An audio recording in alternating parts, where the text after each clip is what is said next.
दोस्तों, Vodafone idea की बात हो, कंपनी ने क्वार्टर थ्री के रिजल्ट को डिक्लेयर कर दिया है। अब यहाँ पे कंपनी का घाटा थोड़ा कम हुआ है और रेवेन्यू में बढ़ोतरी हुई है। जैसे आशा ही थी कि कंपनी फिलहाल अभी लॉस में से प्रॉफिट में नहीं आएगी, लेकिन लॉस कम होना भी बड़ी बात हो जाती है। तो यहाँ पे अच्छे से समझेंगे इस बार क्या क्या अचीव किया है कंपनी ने इस रिजल्ट के दौरान। दूसरी तरफ डॉट की तरफ से डिपार्टमेंट ऑफ टेलीकम्युनिकेशन ने बैंक गारंटी मांगी है वोडाफोन आइडिया से। क्या है उसकी पूरी रिपोर्ट, उसको समझेंगे, इसका क्या मतलब है, उसके क्या मायने हैं।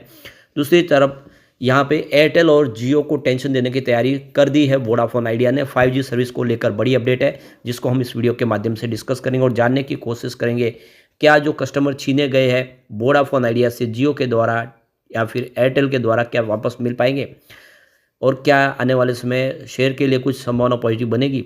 लेकिन फ्रेंड्स, उससे पहले अगर आप पहली बार हमारे चैनल पे आए तो चैनल को सब्सक्राइब कर दीजिए, एक बेल आइकॉन दबा दीजिए ताकि जब भी नया वीडियो बने पहला नोटिफिकेशन आपको मिले। वीडियो पसंद आए तो लाइक से ज़रूर कीजिए। चलो फ्रेंड्स, वीडियो स्टार्ट करते हैं। मैं हूँ आपका दोस्त SB दवे और हमारे अपने चैनल ऑनलाइन कमाई में आपका बहुत बहुत स्वागत है। तो अभी लगभग 11:30 का टाइम है। वोडाफोन आइडिया की बात करें तो इस समय 8.97 के आसपास स्टॉक ट्रेड करता हुआ दिखाई देगा, जहाँ पे 6.91% की शानदार तेजी है। यानी रिजल्ट के बाद स्टॉक में अब एक काफ़ी अच्छी तेजी देखने को मिल रही है, क्योंकि रिजल्ट में इस बार काफ़ी उम्मीदें देखने को मिली है। अब यहाँ पे जो बड़ी अपडेट निकल के आ रही है, वोडाफोन आइडिया ने अपनी क्वार्टर थ्री के रिजल्ट को लेकर और 9 महीने के रिजल्ट को एक साथ डिस्कस करने के लिए यहाँ पे ऑडियो रिकॉर्डिंग जारी की है कॉन्फ्रेंस कॉल के माध्यम से। जो भी बातचीत हुई है इसकी रिकॉर्डिंग यहाँ पे वेबसाइट पे जारी की गई है और साथ में दोनों एक्सचेंज को भी इसकी जानकारी दी गई है। तो आप वेबसाइट पे जाके सारी की सारी डिटेल जानकारी ले सकते हैं। कॉन्फ्रेंस कॉल के दरमियान क्या क्या बातें हुई, वो सारी जानकारी मैनेजमेंट ने क्या अपनी तरफ से बयान दिया, वो यहाँ पे डिटेल शेयर कर दी गई है और इसकी जानकारी एक्सचेंज को दे दी गई है। अब एक बार हम रिजल्ट की तरफ चलते हैं, तो हम 2 साल के रिजल्ट को एक साथ देख लेते हैं। तो सबसे पहले इस बार के सेल्स की बात करें तो 11,117 करोड़ का टोटल कंपनी ने सेल्स बताया। पिछले क्वार्टर में 10,932 करोड़ का सेल्स था, यानी क्वार्टर ऑन क्वार्टर बेसिस पे सेल्स में अच्छी खासी वृद्धि देखने को मिली है। और दिसंबर 2023 की बात करें यानी पिछले साल सेम क्वार्टर की, तो 10,673 करोड़ के आसपास था। यानी ईयर ऑन ईयर बेसिस पे भी इस बार सेल्स में अच्छी खासी वृद्धि देखने को मिली है। और अगर हम बात करें दिसंबर 2022 की, तो 10,621 करोड़ के आसपास था। तो ये एक बहुत ही अच्छी बात है। पिछले 7-8 क्वार्टर के बाद पहली बार इनका जो सेल्स है वो 11,000 को क्रॉस किया। इससे पहले सेल्स लगातार एक सीमित दायरे में था, 10,600 के आसपास ही देखने को मिला था, लेकिन इस बार वो 11,000 को क्रॉस कर गया। ये बहुत अच्छी बात है काफ़ी समय के बाद, पिछले 2 सालों में। अब कंपनी के खर्च की बात करें तो इस बार 6,405 करोड़ का टोटल खर्च रहा है, जो पिछले क्वार्टर में अगर आप देखें तो 6,383 करोड़ के आसपास था। यानी क्वार्टर ऑन क्वार्टर बेसिस पे खर्च बढ़ा है, क्योंकि सामने रिवेन्यू भी बढ़ा है। और पिछले साल सेम क्वार्टर की बात करें तो 6,324 करोड़ के आसपास था। यानी यहाँ पे ईयर ऑन बेसिस पे भी खर्च में वृद्धि हुई है। और यहाँ पे अगर हम बात करें दिसंबर 2022 की, तो खर्च 6,440 करोड़ के आसपास था। यानी दिसंबर 2022 के मुकाबले इस बार खर्च कम हुआ है। रेवेन्यू बढ़ा है लेकिन सामने खर्च कम हो गया दिसंबर के मुकाबले, 2022 के मुकाबले। ये बहुत अच्छी बात है, कंपनी ने अपने खर्च में कुछ तो कटौती की है, ये एक राहत भरी खबर है। अब ऑपरेटिंग प्रॉफिट की बात कर ले, इस बार 4,712 करोड़ का टोटल ऑपरेटिंग प्रॉफिट रहा है, जो पिछले क्वार्टर में 4,550 करोड़ के आसपास था। यानी क्वार्टर ऑन क्वार्टर बेसिस पे ऑपरेटिंग प्रॉफिट अच्छा खासा बढ़ा है। अब बात करें यहाँ पे दिसंबर 2023 की, यानी पिछले साल सेम क्वार्टर की, तो ऑपरेटिंग प्रॉफिट 4,349 करोड़ के आसपास था। यानी ईयर ऑन बेसिस पे भी ऑपरेटिंग प्रॉफिट में अच्छी खासी वृद्धि हुई है। और दिसंबर 2022 की बात करें तो ऑपरेटिंग प्रॉफिट 4,181 करोड़ के आसपास था। यानी ऑपरेटिंग प्रॉफिट लगातार बढ़ रहा है हर क्वार्टर में, ये बहुत ही शानदार बात है। ओपीएम देखें तो इस बार 42% के आसपास है, जो पिछले क्वार्टर में भी 42% था, लेकिन पिछले साल सेम क्वार्टर में 41% के आसपास था। और दिसंबर 2022 की बात करिए 39% के आसपास था। अब अदर इनकम की बात करिए, इस बार 250 करोड़ की अदर इनकम है। पिछले क्वार्टर में 300 करोड़ के आसपास अदर इनकम थी। यानी यहाँ पे क्वार्टर ऑन क्वार्टर बेसिस पर अदर इनकम हल्की सी कम हुई है। और पिछले साल सेम क्वार्टर में 780 करोड़ की अदर इनकम थी। तो ये क्लियरली देख सकते हो कि अदर इनकम में काफ़ी कमी आई है। अब अदर इनकम देखें दिसंबर 2022 में 38 करोड़ के आसपास थी। प्रॉफिट बिफोर टैक्स अब लॉस, या तो ये 6,607 करोड़ का लॉस हुआ है। अब ये क्लियरली देख सकते हो कि पिछले क्वार्टर में 7,168 करोड़ का लॉस था, यानी पिछले क्वार्टर के मुकाबले लॉस कम हुआ है। ये एक बहुत बड़ी जीत है इसकी। पिछले साल सेम क्वार्टर में देखें तो 6,987 करोड़ का लॉस था, यानी ईयर ऑन बेसिस पे भी लॉस में कमी आई है। और दिसंबर 2022 की बात करें तो ये 7,990 करोड़ के आसपास था लॉस, तो लॉस कम हुआ है लगातार। ये वोडाफोन आइडिया ने एक बड़ा अचीवमेंट करके दिखाया है। अब नेट प्रॉफिट की बात करें तो इस बार 6,609 करोड़ का लॉस है, जो पिछले क्वार्टर में 7,176 करोड़ के आसपास लॉस था। और पिछले साल सेम क्वार्टर की बात करें तो 6,986 करोड़ का लॉस था, यानी लॉस में कमी आई है, चाहे आप क्वार्टर ऑन क्वार्टर बेसिस पे देखें या ईयर ऑन बेसिस पे देख लें। और यहाँ पे अगर 2022 की बात करें दिसंबर की तो 7,990 करोड़ का बड़ा लॉस था, यानी लॉस कम हुआ है। आने वाले इसमें कंपनी धीरे धीरे करके प्रॉफिट में भी आ सकती है। आंकड़े काफ़ी अच्छे हैं। ईपीएस इस बार 0.95 रुपीज़ के आसपास माइनस में, जो पिछले क्वार्टर में -1.03 रुपीज़ था और पिछले साल सेम क्वार्टर में -1.44 रुपीज़ था।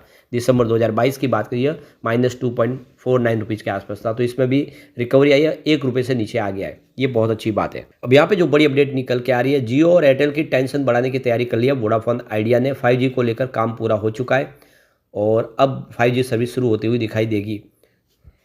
तो वोडाफोन आइडिया ने 5G को लेकर अपनी टाइमलाइन जारी कर दी है और 5G की तरफ से उन्होंने अब बड़ा ऐलान कर दिया है कि मार्च 2025 तक वो मुंबई में 5G सर्विस शुरू कर देंगे। तो ये एक बड़ा इवेंट होने जा रहा है इंडियन टेलीकॉम इंडस्ट्रीज़ में। और देख सकते हो कि अब पहले से ही एयरटेल जियो इस सेगमेंट में आगे बढ़ चुके थे, लेकिन अब टक्कर देने को बिल्कुल वोडाफोन आइडिया तैयार है। सर्विस के मामले में ऑलरेडी पहले से ही शानदार है वोडाफोन आइडिया। तो वोडाफोन आइडिया ने कंफर्म कर दिया कि 1 महीने के बाद वो अपनी सर्विस की शुरुआत करने जा रहे हैं। पहली तिमाही के पहले महीने यानी अप्रैल से वोडाफोन बेंगलोर, दिल्ली, चंडीगढ़, पटना में अपनी सर्विस शुरू करने जा रहे हैं। अब ये देखना यहाँ पे दिलचस्प होगा कि क्या वीआईबी एयरटेल जियो और की रणनीति अपनाते हुए 2 GB की डेली डेटा प्लान्स के साथ में बिना किसी अतिरिक्त शुल्क के 5G सेवा प्रदान करता है। इससे कंपनी को अपने एवरेज रेवेन्यू पर यूजर यानी ARPU को बढ़ाने में मदद मिलेगी। गौरतलब है कि वीआई पहले ही कई टेलीकॉम सर्कल में 3.5 गीगाहर्ट्ज़ बैंड और 26 गीगाहर्ट्ज़ बैंड में 5G नेटवर्क ऑलरेडी तैनात कर चुका है और वापस शुरू कर चुका है। तो वीआई ने अपनी वेबसाइट पे बताया कि 5G सर्विस का अनुभव अगर आपको लेना है तो इस लोकेशन पे आप जा सकते हैं, जिसमें शिवाजी नगर पुणे महाराष्ट्र, इंडिया गेट प्रगति मैदान दिल्ली और पेरुगुंडी नेसापक्कम क्षेत्र चेन्नई तमिलनाडु और कोट कला क्षेत्र जालंधर पंजाब।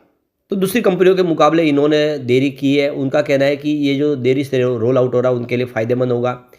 वीआई ने 5G तकनीक को और अधिक विकसित करने का होने का इंतजार किया और सबसे बढ़िया तकनीक लेकर वो आ रहे और अच्छे तरीके से इसको लागू कर सके। तो आप देख सकते हो कि फिक्स वायरलेस एक्सेस के रूप में इसको देखा जा रहा है। ये आने वाले समय गेम चेंजर साबित हो सकता है वोडाफोन आइडिया के लिए। दूसरी एक जो अपडेट निकल के आ रही है वोडाफोन आइडिया के लिए थोड़ी सी टेंशन वाली है। तो यहाँ पे देख सकते हो कि डिपार्टमेंट ऑफ टेलीकम्युनिकेशन यानी डॉट की तरफ से 6,090 करोड़ रुपीज़ की बैंक गारंटी मांगी गई है वोडाफोन आइडिया से। तो वोडाफोन आइडिया को बैंक गारंटी देने के लिए कहा है। इसके लिए टेलीकॉम कंपनी वोडाफोन आइडिया को लेकर एक डेडलाइन भी दी गई है। तो यहाँ पे जो सूत्रों से खबरें निकल के आ रही है कि इसको यहाँ पे देख सकते हो कि कंपनी इसे लंबे समय से टेलीकॉम डिपार्टमेंट से बातचीत करी थी। फिलहाल ये इसकी जो खबरें निकल के आ रही है कि बैंक गारंटी अब देनी होगी वोडाफोन आइडिया को। तो वोडाफोन आइडिया को 6,090 करोड़ रुपये की जो बैंक गारंटी देनी है, इसके पालन के लिए 10 मार्च की समय सीमा तय की गई है। ये गारंटी 2015 के बाद वोडाफोन आइडिया को मिले स्पेक्ट्रम के लिए एक बार में कम पेमेंट को कवर करने के लिए है। तो कंपनी पर वित्तीय दबाव को कम करने के लिए सरकार ने वोडाफोन आइडिया को पूरी बैंक गारंटी देने की बजाय 5,493 करोड़ रुपये का नगद भुगतान करने का विकल्प दिया है। अब कंपनी को दोनों विकल्पों में से एक को चुनना है और टेलीकॉम डिपार्टमेंट के आदेश का पालन करना है। वर्ष 2021 के टेलीकॉम रिफॉर्म पैकेज के तहत स्पेक्ट्रम नीलामी के लिए बैंक गारंटी की जरूरत को खत्म कर दिया गया है, क्योंकि अब इंडस्ट्रीज को काफ़ी मैच्योर मान लिया गया है। पिछले साल दिसंबर में टेलीकॉम विभाग ने इस रिफॉर्म पर यानी 2021 से पहले की स्पेक्ट्रम नीलामियों के लिए बैंक गारंटी की जरूरत को माफ करके टेलीकॉम इंडस्ट्रीज की मदद कर दी थी। यह सुविधा खासतौर से वर्ष 2012, 2014, 2015 और 2016, 17 और 2021 की नीलामियों के लिए। हालांकि इसके लिए ये जरूरी किया गया कि स्पेक्ट्रम मिलने की तारीख से लेकर अगली किस्त की तिथि दे तक 3 महीने तक का जो इस्तेमाल किया गया स्पेक्ट्रम है का जो pre rated value telecom operator की तरफ से किए गए पेमेंट के नेट NPV से कम हो। तो इस रिफॉर्म से पहले जो वोडाफोन आइडिया की जो ड्यू पेमेंट है उसके हिसाब से 24,800 करोड़ रुपये की बैंक गारंटी देने की जरूरत पड़ती थी। दिसंबर में वोडाफोन आइडिया ने कहा था कि 2012, 14, 16 और 21 की नीलामी के लिए कोई बैंक गारंटी की आवश्यकता नहीं है, लेकिन 2015 की नीलामी के लिए एक बार की कुछ पैसे देने हैं, क्योंकि उसमें जितने पेमेंट्स किए उसकी एनपीवी इस्तेमाल किए गए स्पेक्ट्रम के प्रो रोटा वैल्यू से कम है। तो ये अब समय दिया गया है, उसमें बैंक गारंटी देनी है। लेकिन जो सबसे बड़ी बात है कि वोडाफोन आइडिया ने इस बार रिजल्ट में काफ़ी बेहतर किया है, अपने लॉस को कम किया, रेवेन्यू को बढ़ाया। ये एक राहत है और इसलिए आज शेयर की प्राइस में भी वृद्धि देखने को मिल रही है। लेकिन फ्रेंड्स, कोई भी इन्वेस्टमेंट करने से पहले अपने फाइनेंशियल एडवाइजर से एडवाइस ले ले या अपना खुद का रिसर्च करें, क्योंकि मैंने वीडियो आपके एजुकेशनल पर्पज़ के लिए ही बनाया। वीडियो पसंद आए तो लाइक से जरूर कीजिए और चैनल को सब्सक्राइब कर दीजिए। Thank you friends.